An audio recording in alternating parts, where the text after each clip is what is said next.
৪৯ বছর বয়সে টাক মাথায় নতুন করে চুল ওঠা এবং পায়ের আকার লম্বা হওয়া থেকে শুরু করে শারীরিক উচ্চতা বৃদ্ধি পাওয়া ৪৯ বছর বয়সে এটা কি আপনার বিশ্বাস হয়? প্রথমে আমিও বিশ্বাস করিনি, কিন্তু বাস্তবে এমনই এক বিস্ময়কর ও আশ্চর্যজনক ঘটনা ঘটে গেছে বর্তমান বিশ্বের এক ব্যক্তির সাথে।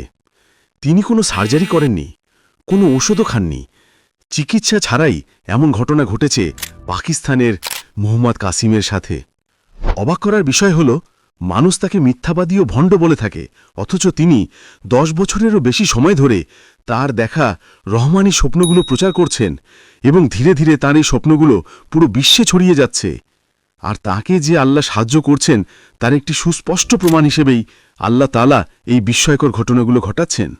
দেখুন, কোনো ব্যক্তি যদি মিথ্যাবাদী হয় বা তার স্বপ্ন যদি শয়তানের পক্ষ থেকে হয়, তাহলে তিনি দীর্ঘ 10 বছর ধরে শুধু তাওহীদের বার্তা প্রচার করতেন না।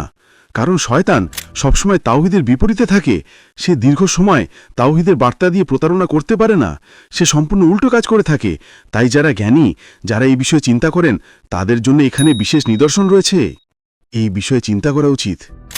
তার স্বপ্নগুলো থেকেই মুসলিম পতনের এই অবস্থা থেকে উত্থানের বিশেষ দিক নির্দেশনা ও রোডম্যাপ মহান আল্লাহ তাআলা দিয়েছেন।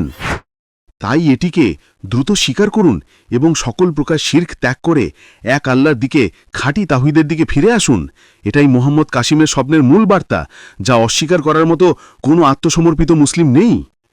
আল্লাহ সবাইকে বোঝা তৌফিক দান করুন। আমিন।